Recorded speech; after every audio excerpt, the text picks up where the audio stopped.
I was happy then. I really was. I've never been happier since, as a matter of fact. Very young, very young. We all moved to a council estate. And I had lots and lots and lots of friends, and we played British Bulldog, cricket, hide and seek. You know, we went in the fields, in the woods, we played all the time. It didn't matter about the weather. Life was good. It was carefree. Not a care in the world. Until 7 o'clock, when all the mums called us all in to listen to Dan Dare, and then we had to go to bed. It was good then. I loved it then, you know. It was a bloke called Cheyenne, he called himself. And he wore black, a black shirt with fringes on, and a big quiff in the front, which he combed all the time, and had a sneer like Elvis or Cliff Richard and Cheyenne on a bike. He's a postman now and he's bald. Anyway, time went on, and then the next thing, I was a teenager. Go back, I was a teenager. And I had friends. Go back, I was a teenager. I was a teenager, and I remember standing in the doorway of the house and crying. And Mother said, "What's the matter?" I said, "Well, I'm too old to go out and play now. I'm too young to go to the pub or go to a club. I don't know where I'm up to." And that wasn't a good time. But then that passed. And my friends and I used to get the bus to New Brighton, and we'd go to the ballroom and dance. We'd have stilettos on, take them off to dance, and then we couldn't get them back on again because we were too tight. And we'd get the bus home, and we'd sing all the way home.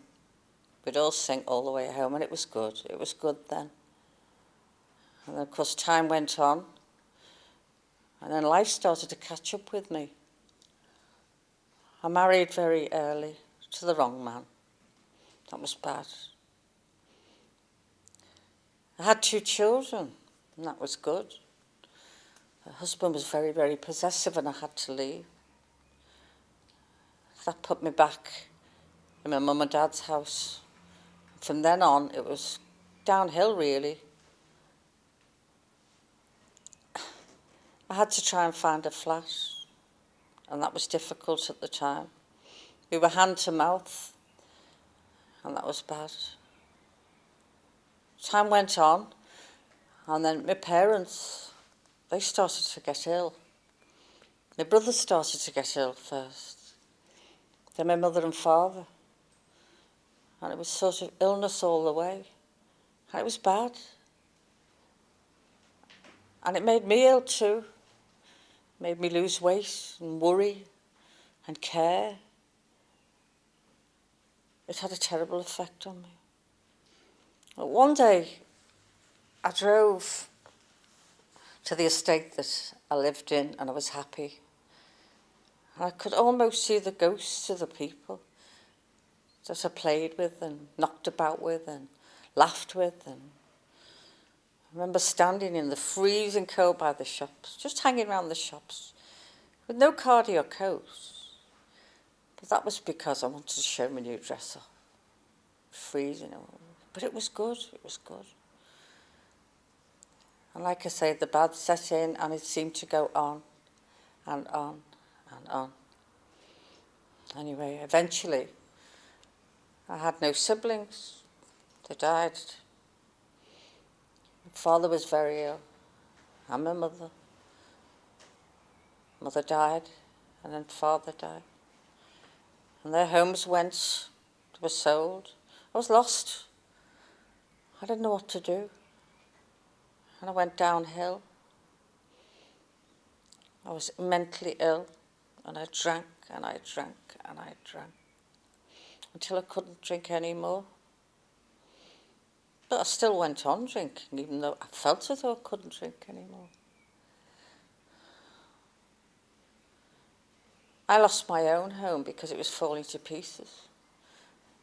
But I've been there so long, I don't know what to do, because the sense of loss, everywhere I went, it was near to somebody that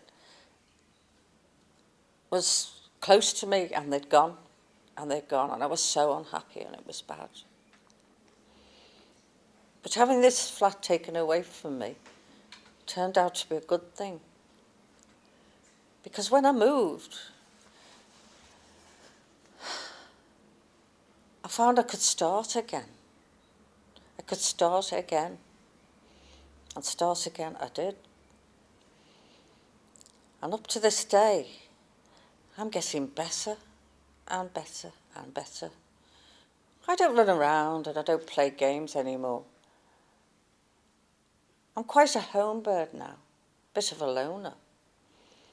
I do what I do, I'm not lonely. I don't feel orphaned anymore. I've got friends, hobbies, and I'm happy, and that's good. At last, I feel happy and content, and that's priceless.